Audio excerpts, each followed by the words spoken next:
What can people do to get involved in healing humanity? I think it's really about just telling their story and getting out there and trying it. And you got to be brave. You got to be brave in this world because it still is fighting upstream, and it's going against the grain. And it is something where you've got to take those first steps. And so I'm really big into this whole community aspect of it because you can't do it by yourself. I mean, you can. There's people who've done it by themselves, but it's way more difficult to do it by yourself. And if you're with a community, just like Rhett, and if I hadn't been, I think, that example beforehand, I don't think he would have jumped on anything like that, especially without doing research.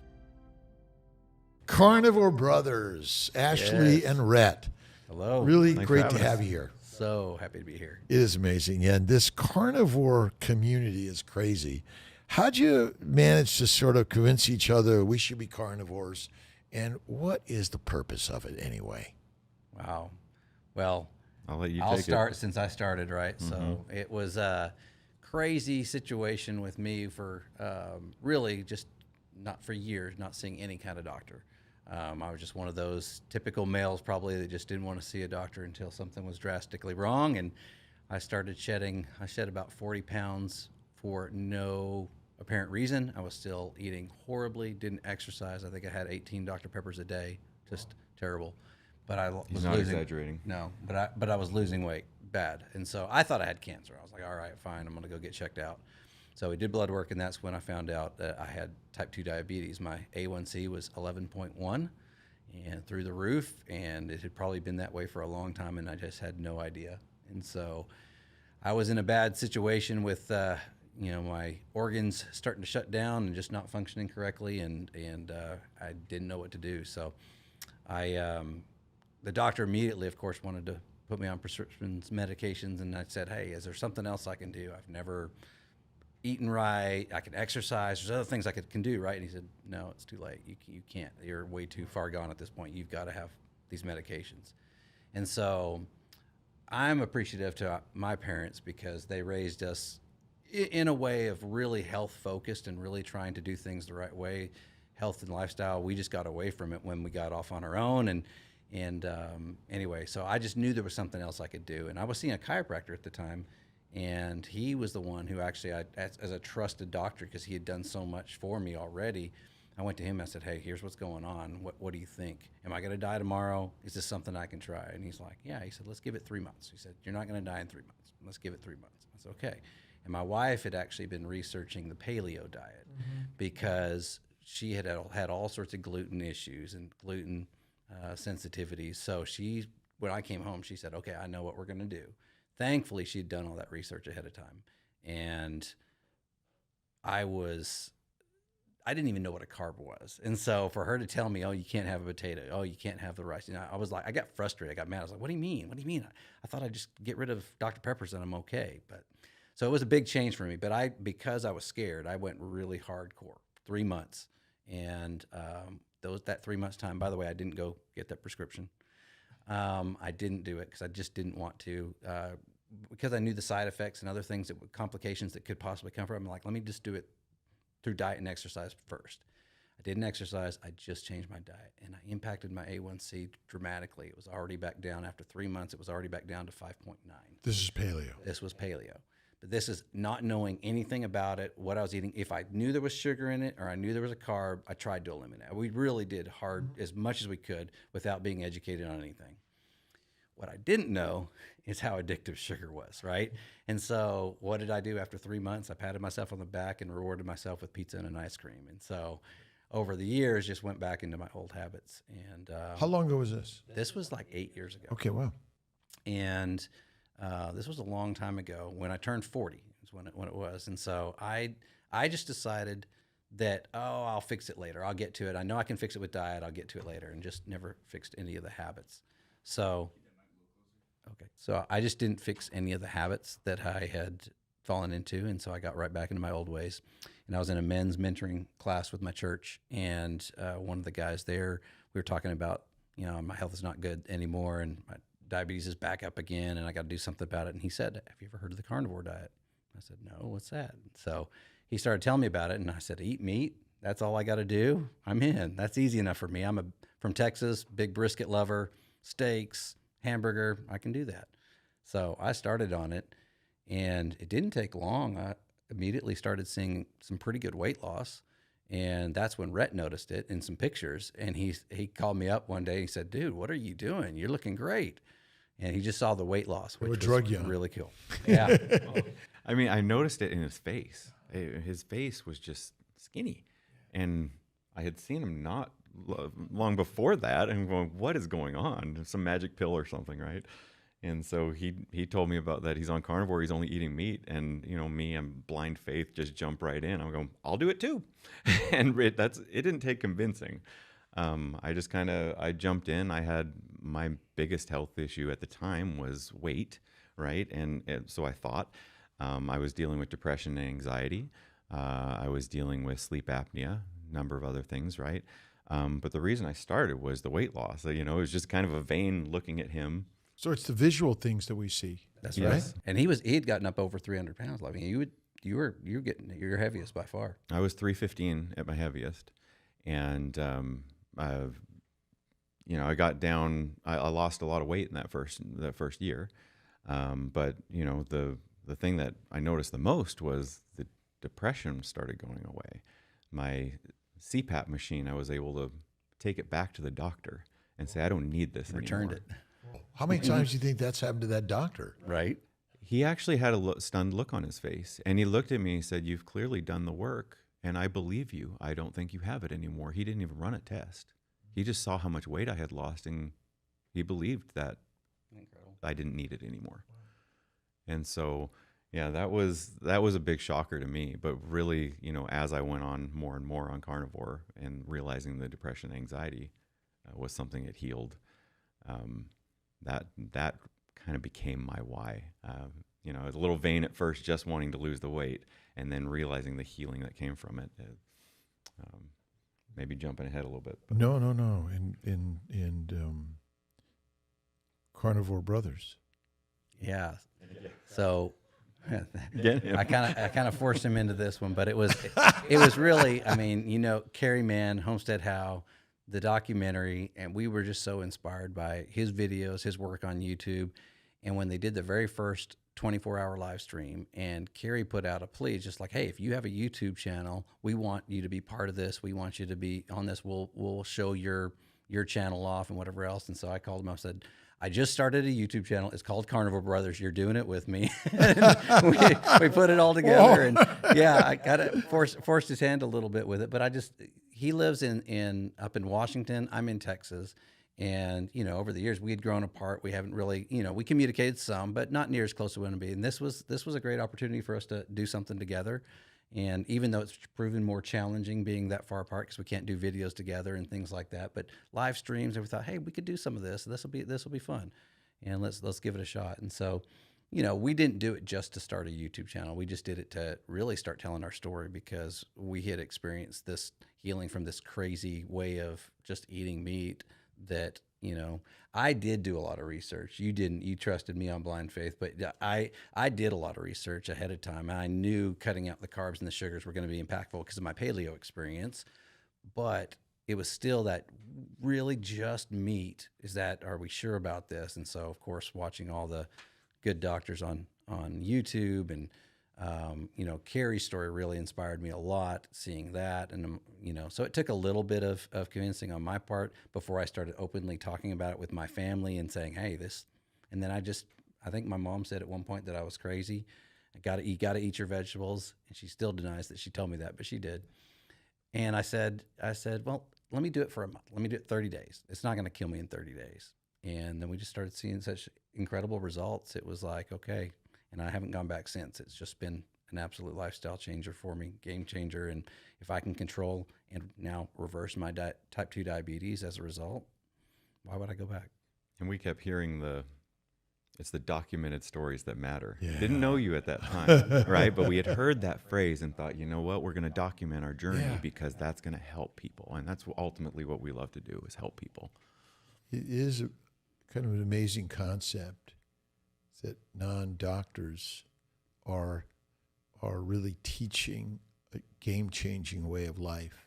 that's healing humanity. Mm-hmm. Don't you think it's kind of crazy? Isn't it? And Yeah. we wouldn't be able to do it without the technologies of today. I mean, think about what we're doing right now and how we're just having a conversation in the room, but I'm hoping that other people will get to see this that have never heard about carnivore and go, well, what is that? The same way I reacted to the guy who told me about it, right? It's just a way of spreading these stories of healing that have impacted already so many, and we're seeing it spread. Today I've had Stephen Lashbrook Lash, Chris Cooking Nashville and Ash Taylor Bad Ash, Dr. Lisa Wiedemann, Coach Lisa Picard and her husband Ken. Dante Ferrigno was just here, and you know, I know so many people learn from Dante. He's just an amazing, humble guy. Now we got Carnivore Ray coming up next, and ultimate. Let's see, Dr. Wiedemann is a optometrist, so she's so her delving into this carnivore stuff. I can understand maybe an internist or a family practice doctor, Right. But it's an optometrist, yeah. an optometrist, and so. Really, what is your take on what's going on in this world of health and wellness that really is being taken over? I mean, I really think, and at least for me, and I know for Rhett too, that our eyes have really been opened over these last couple of years. And I think a lot of people are starting to see that. And through social media, through different things that are coming out, that maybe the way that we've been eating is not really the best thing. And it's something that Dr. Berry says all the time, but it's the common sense part of it to me that just like when I really stop and think, like, does it really make sense to eat a meat that has 45 different ingredients in it and so-called as a meat? We want it to flavor like meat, we want it to taste like meat, and it's going to be healthier than meat, what God designed for us to eat on the planet. When you step back and you start looking at common sense things like that, that is really what has driven me to like just stop, think, what makes sense, what makes logical sense. Where do you live? I'm in Texas. And what's the vegetation in Texas like?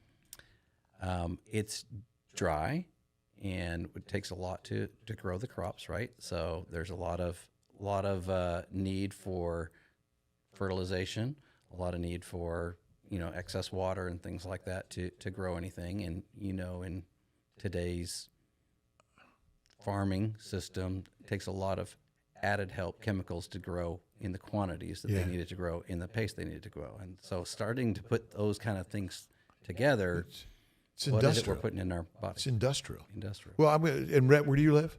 I'm in Washington. State. Washington. And what's the vegetation like? It's phenomenal. Phenomenal. It's very green. But forget agriculture. Mm-hmm.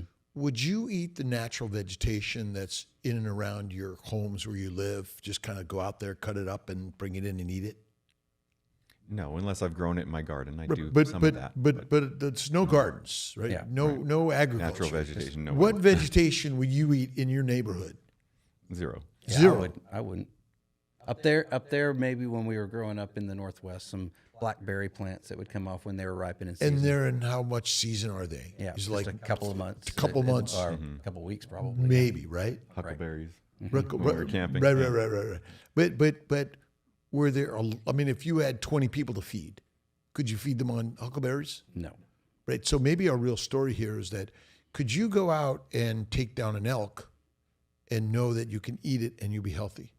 Absolutely. So common sense, as Dr. Ken Berry is telling us, is why would you even eat plants that are probably poisonous in the first place, and you couldn't eat them, you couldn't find them naturally in your environment anyway? Right. Did they exist without agriculture of any significance or frequency? Not of any significance or frequency, and probably originally as intended in a totally different state, right? So Yeah. I think society has manipulated so much. That's where I question a lot of what is it we're even really eating now, and especially the fruit side of things. For me, being very conscientious about sugars with the diabetes, the fruit sugar bombs that we have now is just people ask me, that's one thing they challenge me on, is like, well, that's natural, right? It's a fruit. And I said, well, I don't believe it is the way it was originally intended. I think we've genetically modified so much fruit to be these sweet sugar bombs that's really where we get into trouble. Someone was really very brilliant. I mean, we're brilliant as human beings, as an animal that knows how to manipulate our environment to make it more survivable. Yeah. Because we didn't want to die, and obviously it must be the elk were gone, the buffalo were gone, or the neighbors prevented us from hunting them. That might be the most true, actually. And that the masses, the peasants, the prisoners, slaves, and soldiers were conscripted to eat plants, but only a certain amount of them, because the majority they had to give to the masters in order to eat the food. But Right. I think the masses were prevented from eating the meat and hunting. Yep. Yep. So tell me a little bit more about the Carnivore Brothers podcasting and intention of healing humanity. Sure. We, as Rhett alluded to earlier, it was more about just telling our story Yeah, and getting another yeah. story out there. And it's developed into just this incredible community. Yeah. We just love being a part of it. And it's all the documented stories, as Dr. Kiltz is famous now for saying. It's all those documented stories coming together that are really changing a lot of the mentality on how we're doing it, how we're eating, how we're helping heal our bodies, and being involved heavily now with the Healing Humanity team. We've raised our hands and part of the volunteer group that just helps with Kerry behind the scenes to try and help organize and do whatever we can with the website, with some of the product shipping and stuff like that, just to help with that. So it started just as a, we just want to be a part of it somehow, but we've got to tell our story through it. But for me, it's meeting these incredible doctors, Dr. Kiltz and the others that I've met through this experience, that I feel like, I'm gaining a huge amount of knowledge and understanding, but we're helping to spread that with everybody else as well. And there's just such a longing for that right now. There's such a longing for healing. What can people do to get involved in healing humanity? Oh, that's great. I think it's really about just telling their story and getting out there and trying it. And you got to be brave. You got to be brave in this world, because it still is fighting upstream, and it's going against the grain. And it is something where you've got to take those first steps. And so I'm really big into this whole community aspect of it, because you can't do it by yourself. I mean, you can. There's people who've done it by themselves, but it's way more difficult to do it by yourself. Yeah. And if you're with a community, And I need community. just like Rhett, and if I hadn't been, I think, that example beforehand, I don't think he would have jumped on anything like that, especially without doing research and whatever else. I'm like, I'll kind of put it off. But so that was very inspirational to me, and we've seen that ripple effect just within our family. I've got a twin brother. We have another carnivore brother. He started on carnivore. Sister started on carnivore. over a My year parents started on carnivore. Whoa. And all of them have seen, fantastic results in healing. And we couldn't be more thrilled if it was just our family alone. But hopefully we're having a little bit of impact on other people too, and so they can see our example. What do you think is the cause of disease? What is the cause of our suffering? Is it simple or is it complicated? When thinking of a carnivore diet, you can say simple. Yeah. We overcomplicate it, I think, in society and blame many things, but very simply put, it's in our food. Yeah. And I think, going back to what we said earlier about the common sense, when you think about fast food restaurants on every corner, when you think about the restaurants, when you think about the grocery stores that you can go get access to anything, everything, anytime you want to, I don't think that's how it was originally, right? It wasn't that simple to go indulge in your Krispy Kreme donuts and your Starbucks coffee, dessert drinks, and those kind of things at a whim anytime you want. And I think we've way overindulged in not only eating things that are not nutritious for us, but just the pleasures of, boy, this tastes amazing, and so I'm just going to continue eating it. And I got a tub of Ben and Jerry's ice cream that I'll finish off tonight, and I'll go get another one tomorrow. And I think we've afforded ourselves to be able to do that. And that, unfortunately, is just contributing to so many people just kicking back on the couch, a lazier lifestyle, which adds into it too. Our phones, our TVs, all the distractions that we have, and the simplicity of just getting the unhealthy foods anytime we want it. There's no hunting and gathering. There's no building. There's no protecting. I had mentioned that to Ashley earlier. Just it's odd the calling I have now on Carnivore for a simplistic life. I just feel called to get away from the busyness that life has created, and it's never been clearer in my mind than when I've been perfect carnivore for so long, and I'm getting that mental clarity and going, I was called for much less in the sense, there's so to simplify, to get away from the phone, to get away from the TV, to get away from the city, to enjoy God's creation. That's when my heart is at ease, along with my head, right? My wife, it drives her crazy that when I'm happiest is when I'm on the lake fishing, getting away, right, from the noise and just enjoying some peace and prayer. And, I think we are called to be more simple than we have developed into. Yes. Yeah, for sure. We don't walk to work. We don't work at work. We sit. Some of us stand, but there's a lot of sitting going around. Do you think that the plants, in the toxicity that they contain to our brains, heroin, cocaine, marijuana, nicotine, caffeine, alcohol, damage our brain in a way that it's like the devil's living there? And think about a life drinking alcohol and smoking marijuana. We're placed in an environment that what's the right word? Gives positive accolades to those that do these things. Yeah, Right. You're right. It's go hang out and have a drink, and the marketing of that. For sure. Used to be cigarettes, and even marijuana. It's being accepted by the government that it's okay. Yeah. Right. Well, and even the food. I mean, think about it. Any holiday, any birthday party, any wedding, any occasion is celebrated in big cake and cupcakes and chocolates for Valentine's. And all that stuff as well. It's just everything is marketed towards that unhealthy way of eating, and it's normalized. Well, it used to be that these celebrations were time to time, but they're all the time. Right. Because you go to the market. I mean, I don't know how often your mom made cookies or cake, but we never bought them.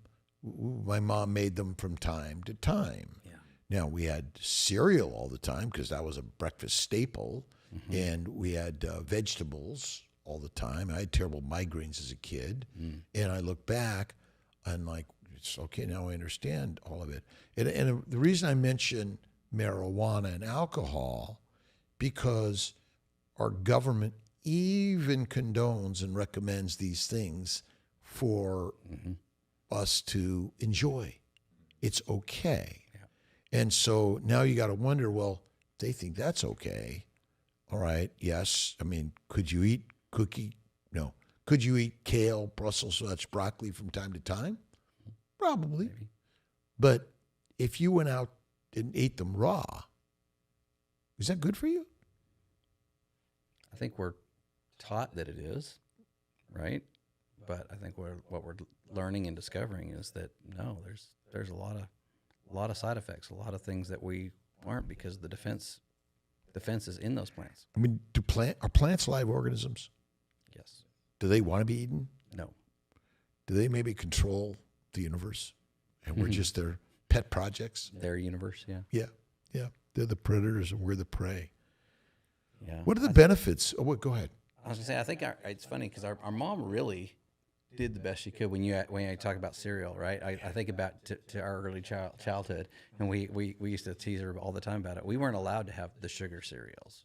we had a healthy dose of grape nuts every single day because she thought that was the healthiest way to go. We had Wheaties Yeah. So she and she, Cheerios and Raisin Bran. She Oh, wanted yeah. she didn't want to have the Fruit Loops, and she knew those were bad enough, and so she steered us away from those. But she really gave us the things that she thought was healthier based on the food pyramid that she had been taught. Yeah. And so she really did. I really go back and think my mom really did do her best to make sure we ate healthy for what she thought and knew. And she'd make us, for lunch, we'd have a ham sandwich with lettuce and tomato. And my friends would crave that at school. I'd trade for a white bread peanut butter and jelly sandwich. I never got to have we never got to have the unhealthy stuff. And right? so I'd have buddies that would trade for that good, the healthy sandwich. But she, given the way we were raised, and we were pretty poor growing up, she did a fantastic job trying to keep things as healthy as possible, given the knowledge she had at the time. Based on the food pyramid that she was taught, and what was healthy and what wasn't. And so that's which is kind of, now it's a plate and it's still being taught, and because the schools are controlled by the government and the industries, the food companies, because they all have contracts. That's right. Can you imagine we said, okay, no more bread, no more pasta, no more pizza. It's only going to be ribeye steak or burger. Yeah. No bun. I'd be on board. We'd be on board. So what do we do? Is homeschooling's growing. Now you control what your children learn and consume. Obviously, you have the right to send your children to school with certain foods. What are your thoughts on how we can improve our children's lives and diet? Oh, goodness, yeah. Again, I don't know the direction that we're going to end up going, but I do love that a lot of the whatever you say is going to happen. Well, and a lot of the information that is at least coming out there and pointing in the right direction, I think we have to start with the kids and re-educate. And that's why I'm so proud of some of these that are getting out there and being vocal about it, because, look, most of us don't feel the impacts of some of this until we get older in age, 40, 50, 60 maybe, before we're really starting feeling the implications of what we've done for years. We're invincible as kids and young teenagers, but imagine if they ate a proper human diet from early childhood. Imagine what that generation is going to look like. And I hope and pray that we can actually get some of that implemented to where it would be more mainstream and accepted and acceptable for kids to actually do that. And it may take the first generation coming through of carnivores before they start going, hey, what's different about those kids? But I know some of those who are rearing their kids from an early age, eating a proper human diet, are seeing some pretty incredible results already. Hey, if you're eating animal-based, you know how hard it is to find something real when you're on the go. That's why I like the Carnivore bar. It's made with just meat, fat, salt, and sometimes a little honey.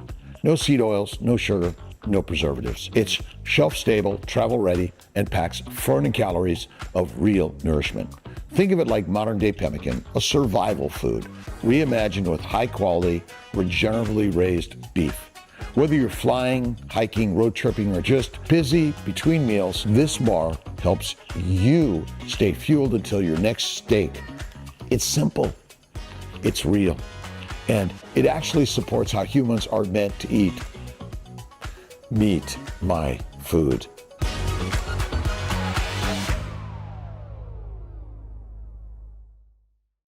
Yeah, once again, the diseases we all suffer from in utero, post utero, till the day we die is secondary to a plant protein, low fat diet and 3 to 6 meals a day.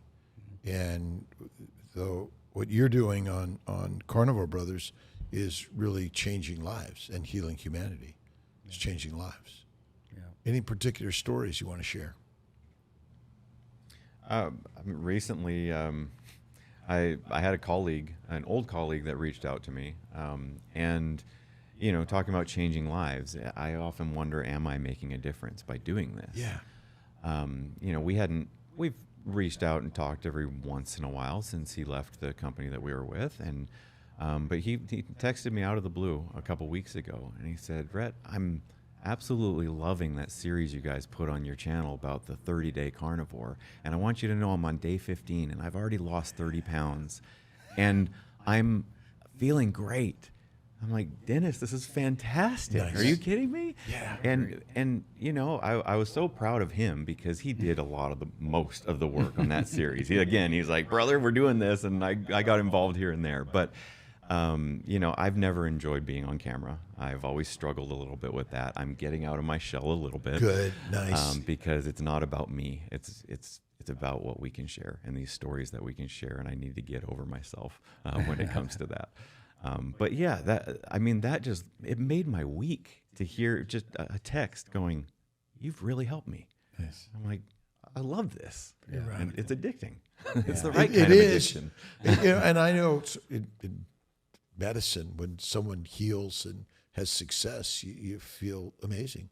And I think in the carnivore, I get text messages, people saying it's either keto or carnivore, they had success in having a baby. Yeah. And this is really what it's all about.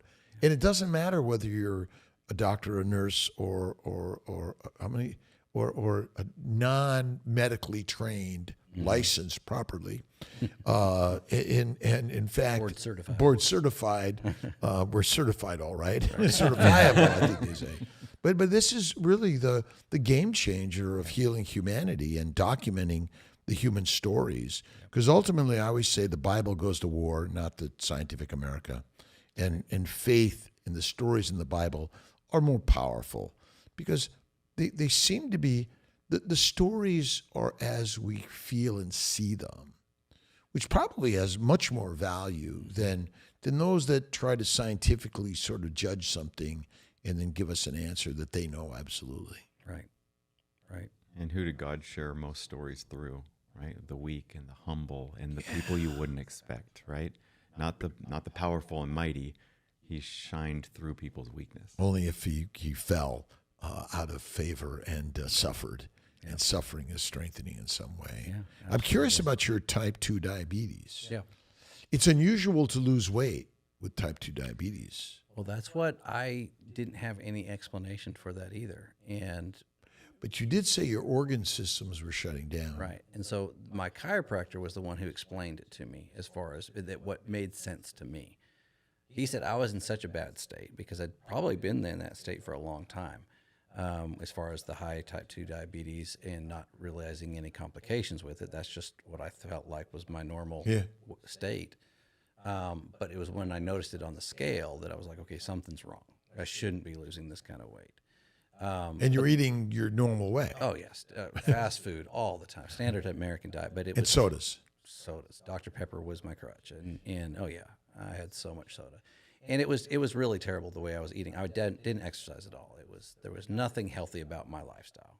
I was the guy in the office that if it was left extra and it was free or whatever else, they called me and said, all right, Ashley can finish it, whatever it is. So Human garbage disposal. that's I was good. that also. Yeah, Yes. that was me. So, but he explained it in a way that it's like you've gotten to the point where your body's no longer eating the fuel sources. It's eating your muscle. It's eating other parts of your body, and trying to survive on that because it doesn't know what else to do. I didn't know what any of the terms were or anything at that time, but that was what made sense to me. And he said your liver is sick, was bad off, and so your pancreas is now trying to support that, and it's working so hard, it's bad off. And your kidney is now bad off. And so none of your 3 organs, he said, but if we fix your liver, if we can go back and heal your liver, that's going to help your pancreas. I wish Lisa Pickert was here because she and I agree with this. Yes. The liver is the key. Yep. So when the liver fails so much, you cannot make fat. Yep. It's like a type 1 diabetic. Yep. Although the difference is you have insulin, but insulin doesn't work. You're so insulin resistant. The liver failure. See, back to so everyone says insulin resistance is insulin doesn't put sugar into the cell. That's not true. Insulin resistance is truly when your liver is, insulin, with your type 2 diabetic and losing weight on a standard diet means your liver is almost dead. Right. It's getting to cirrhotic dead stage. Right. So, and then there's something called hepatorenal syndrome, So basically, as the liver is damaged, eventually the kidneys are damaged. So they all go together in all of this. And he explained it in the simplest form to me, because he basically said, because your liver is in such bad shape, your other organs are trying to support and take on some of those actions, but it's causing them to overwork, and they're dying. And he pointed immediately back to the healing that can happen in the liver, and told me a couple of examples of what happens in the liver and how it can reproduce and it can heal. It's the most regenerative organ we have. And if you can do that, you can fix your liver, your pancreas will start working again, and your kidneys will start going again, and they'll because they're not having to support the liver as much. And that just, for whatever reason, that made sense to me. Well, and I see. This is the first time, and the reason I'm bringing it up because there are very few type 2 diabetics that become skinny. Because what's the most common? What do people look like on type 2 diabetic? Yeah, they're overweight. They're overweight. Yeah. So they're not losing weight. They can't lose weight. Yep. So you just helped sort of answer a question that I've been trying to answer for a long time, is that ultimately the liver, so you're right in a sense, but I'm just giving a different theory. Okay. But you've helped me sort of see this differently. And Lisa Pickard, you know, Coach Yep. Lisa, Oh, yeah. she's amazing. Coach Lisa, yeah. Oh, yeah. And that the insulin is secreted by the pancreas when you eat plants or animals. It is responding to amino acids and sugars that go to the liver, Yeah. and insulin is secreted from the pancreas to the liver. In the liver, the sugars and amino acids are converted to fat, right. in the liver. So when we say insulin resistance, what we're really talking about, so when people's insulin sugars are high and insulin's high, it's because their liver is not working as well. Well, they're working fine as long as it's able to make fat. But then once it's not able to make fat, then you're on your... And it starts going to your other... No, forget the other organs for a second. No. It starts going to other ways that they can find fuel to burn. No, right? no. It only burns fat. That's why you lose weight. See, we don't burn sugar. We burn fat. But you just explained why. You just gave a simple answer. Liver's damaged. You're losing weight, despite the fact that you're eating. But you had insulin. Because if you were a type 1 diabetic, Right. See, I would think that was almost sounding like a type 1 diabetic. Yeah. I'm eating, but I'm losing weight. That's a type 1 diabetic. But a type 2 diabetic loses weight when their liver is so damaged. So that tells us that insulin resistance, as people say it is, it's not a problem with the insulin. It's a problem with the cells of the liver. Right. That's our biggest culprit in all of this. Yeah. So he was, I would say he was close, but theoretically on the right trail. Yeah. Because ultimately, you were, and this is our challenge, is to, people, it's kind of like a heart attack. What is it when people have a heart attack and drop dead? Well, what were they like, days, weeks before that got to the point? And you were probably near that point. Yeah. With liver failure, you would then got into whole organ system failure, Right. and could have been Couldn't have reversed it at that potentially not, or you would have needed a transplant. point. Yeah. It's very interesting. Yeah. So it was pretty. I mean, I knew it was bad off, but the way he explained it was that, at least in a way that I was like, what he was drilling home to me was that the liver can heal, and the liver, if we can focus on that, that's what he said. He said, don't worry about anything else. We're going to focus on healing your liver, and if we can focus on that and get your liver working right again, everything else will fall back in line. So Lisa, and I agree, is that ultimately most of our problems are liver damage from the very beginning. And as the liver is damaged, it's not able to make fat fast enough from the sugars and the amino acids.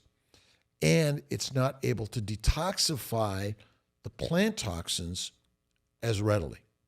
And so as it's losing its ability, we're getting sicker and sicker and sicker and sicker. Slow progression, right? That makes total sense. Yeah. One of my patients was just telling me about her young daughter, 12, that just died of cancer.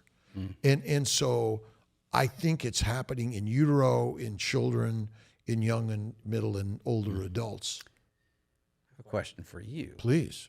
because this is something that just recently happened, and it's just gotten me thinking about it too. What causes type 1 diabetes? Plants.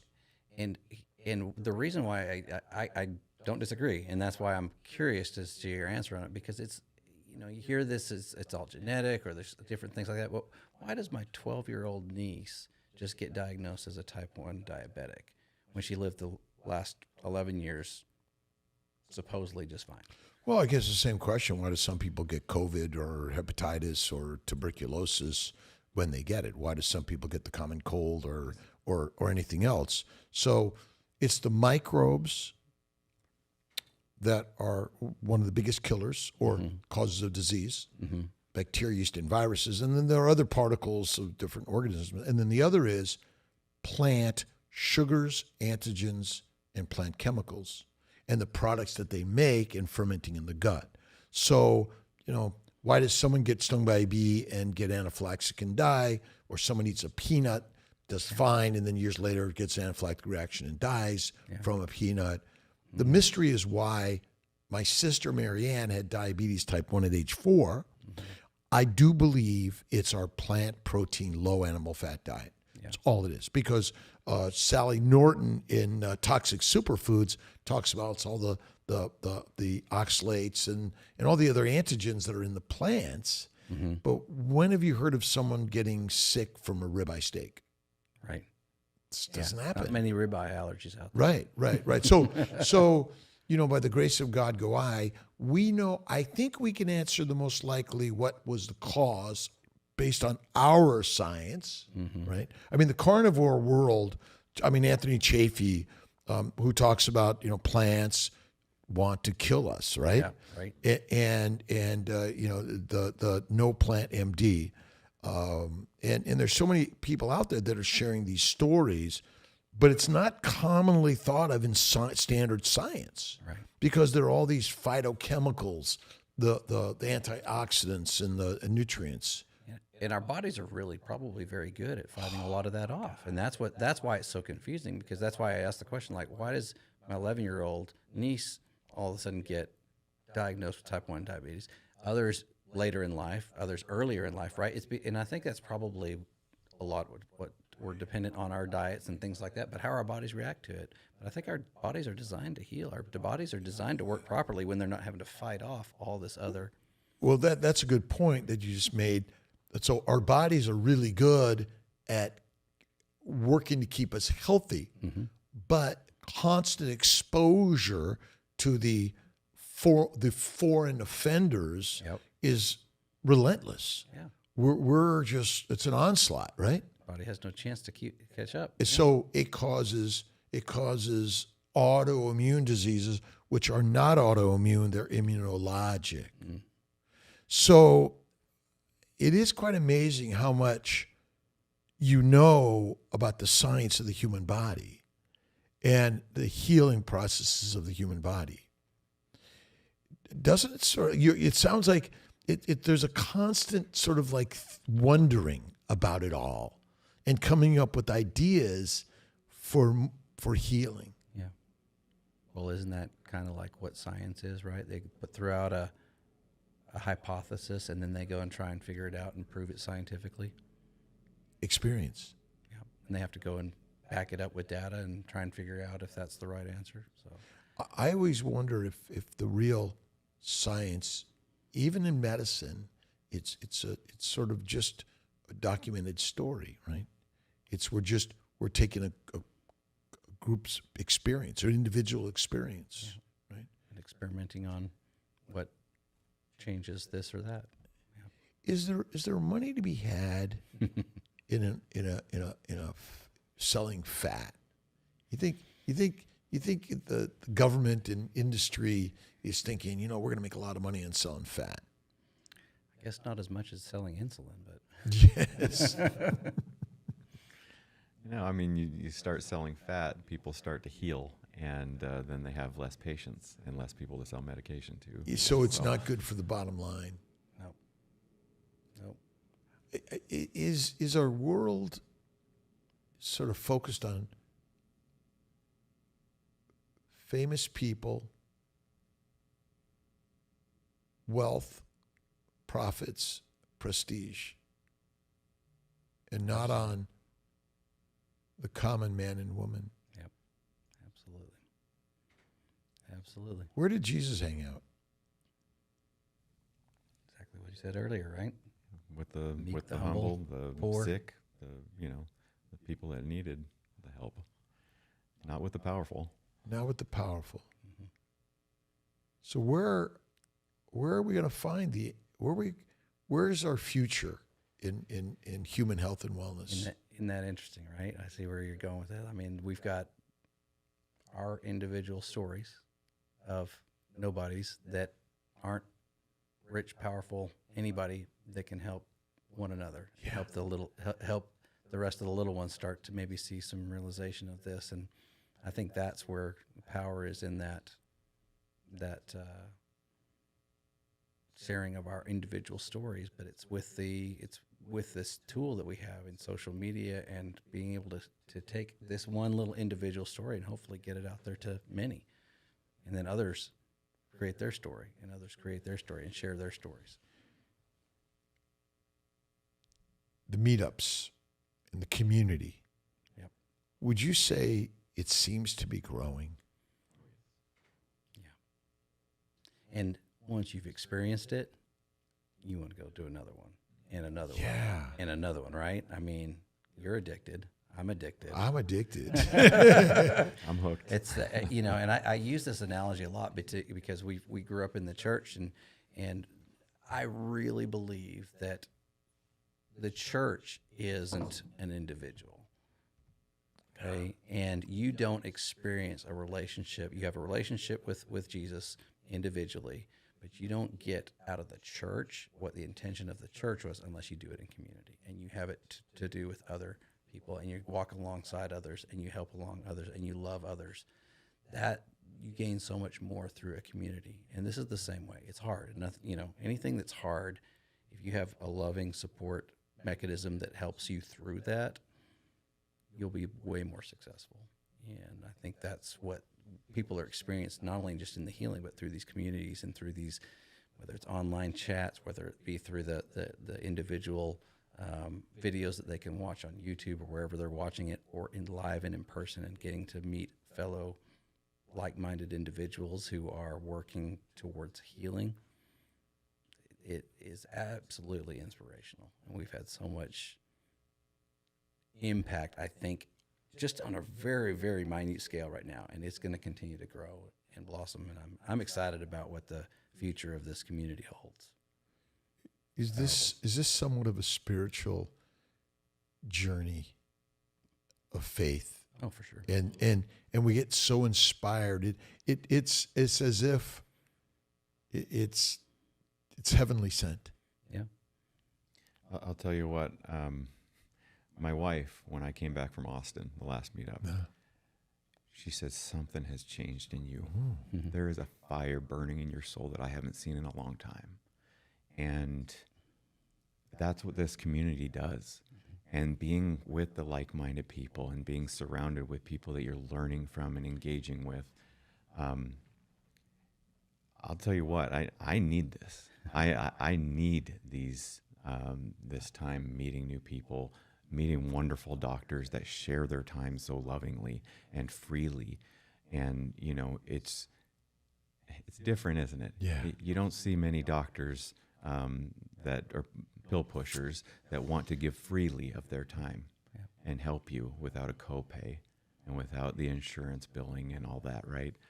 And we have doctors that love each other, or that love the community, lined up to help with advice and help with ailments and whatnot, right? Mm-hmm. And yeah, I have been on fire since, and I will continue to keep that fire lit. And part of that's getting back to a state where you feel, wow, this is really the way I'm supposed to feel. This is the way I'm supposed to have. This is the way God designed our bodies to feel. If we are putting the right nutrition, putting the right fuel, eating the right things, I think it's amazing what we can accomplish and what we can do. And I don't think we have experienced that, because all we've ever known since we were brought into this world was standard American diet. Clarity of the mind and body.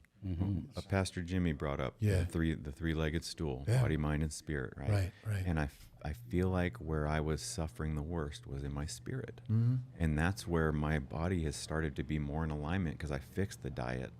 My mind has healed, and the spirit through these community groups and meetups and things are just on fire. And I really feel like I'm finally getting that third leg back in alignment.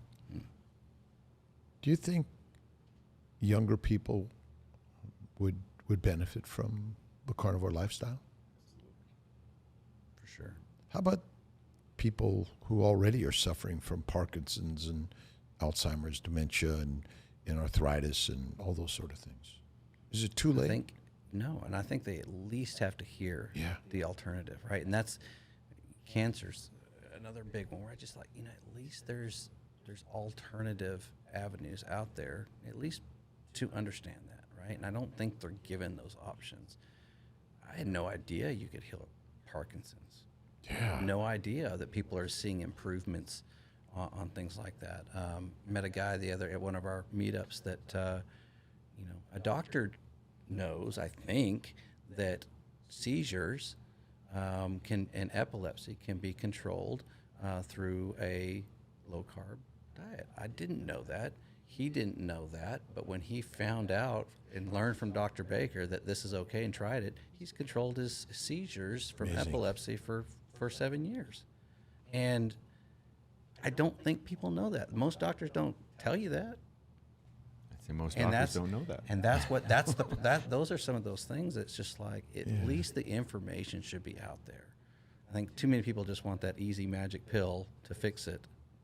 And that's all where our doctors are taught to prescribe and to do. And I think that's where so many people's eyes are being awoken that, hey, there's other ways to do it. And I'm sure you, being in the field that you are, I mean, the experience that you get to see probably some really miraculous situations of infertility and life change. And that's, I think that's a real incredible opportunity you have to help people make babies. And that is so cool that you've been able to experience that through seeing them change their diet too, right? No, I'm here because it's such a remarkable stories that we're seeing in healing in all areas of the body. And this platform, social media, Healing Humanity, and everyone's blogging is sort of saying, hey, I had all these diseases and I either took the drugs or I just suffered without them. And then suddenly I found either keto or carnivore. And I always say they're high fat.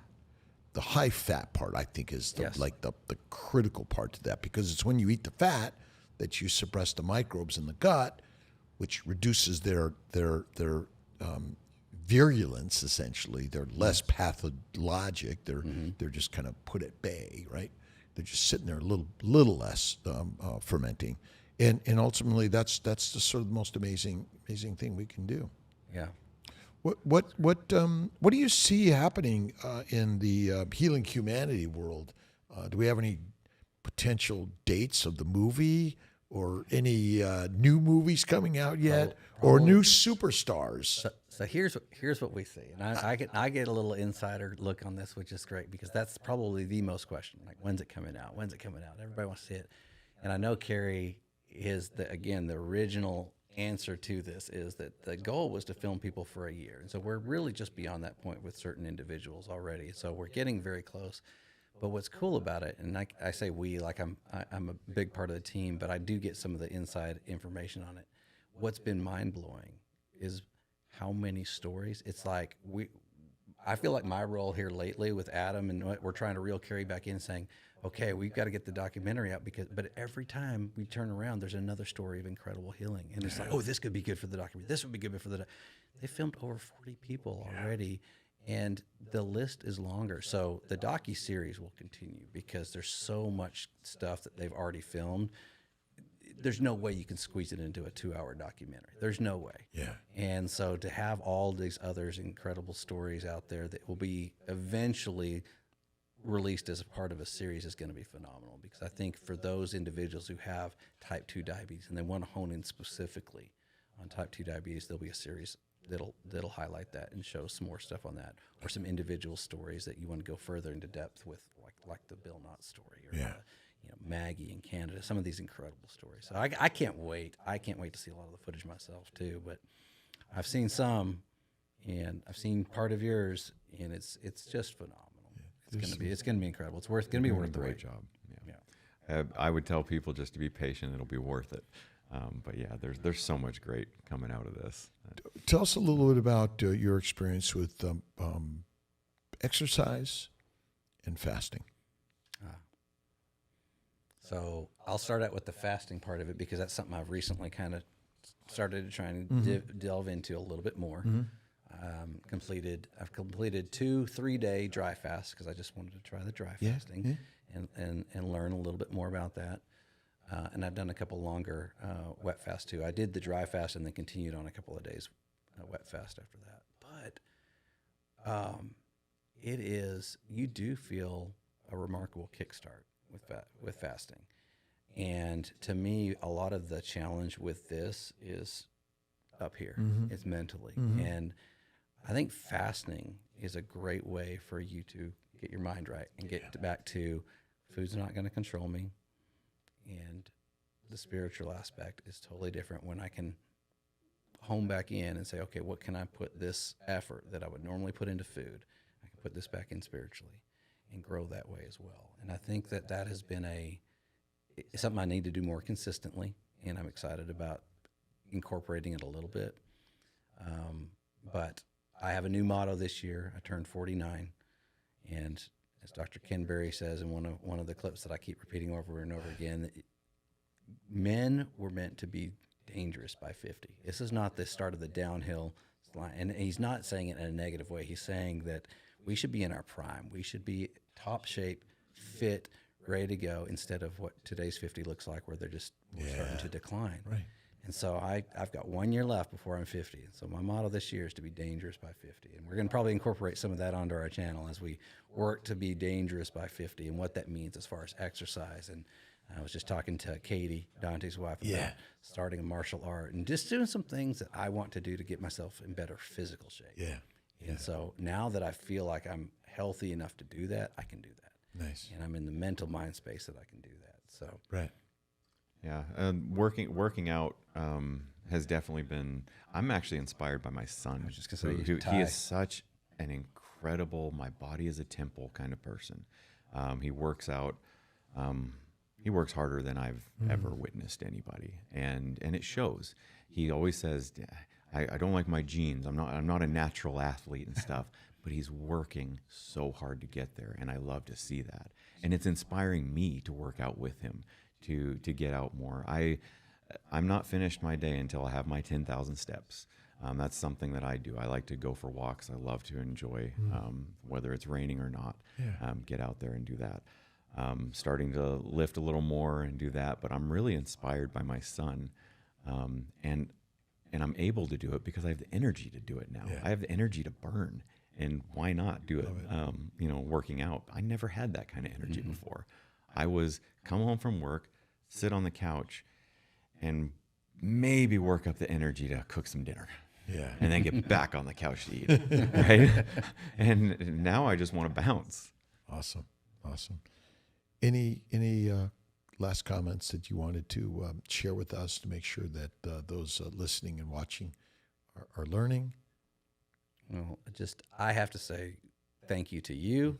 Thank you to the good doctors that are sharing a lot of this and opening it up, because it's one thing coming from Rhett and I. It's one thing coming from our individual story, but there's a credibility that goes with it when you do have a initial behind your name or a board certification or whatever it is, because that is what today's society believes and knows to be true. So it really goes against the grain for yourself and for others to speak out against that grain like that and really bring some thought to what's going on. And so I couldn't be more thrilled to have gotten to know you personally over these last few, I guess, a year or so since we've gotten to know each other and at the different meetups and things like that, and just see how open and willing and you are just to help everyone and get that word out. And so I'm very thankful to those that we can then look up to and ask questions and, learn this together.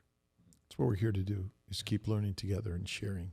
And those labels in front or behind, obviously people have done a lot of work there, but we're learning from people like yourselves more than you'd ever know.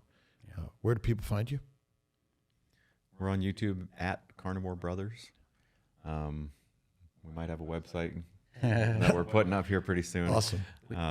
We've got a big belief in trying to get some healthier product out there, and so we're working on a jerky recipe, some other things that we're trying to get to where we'll hopefully have that for sale soon, and nice. I'm trying to get some things out there that will be a better option for people to take. Cool. It's amazing how delicious meat and salt is. Meat and salt, it's all you You don't need. need anything else. That's it. All these other list of ingredients, you don't need them. So we're just trying to figure out a way to get that out to other folks and let them sample. Can you walk in the store today and find anything in a bag that says just beef and salt? Yeah. No preservatives. Nah. That's what we're going for. I love We're it. working on it. I love it. I love it. Well, my brothers, thank you so much. This is spectacular. And thank you, everyone, for listening and sharing. We really appreciate it. The message is really important, whether you're keto, carnivore, and you got to hold faith. And don't forget Kiltz's Keto Carnivore Conversations. God bless.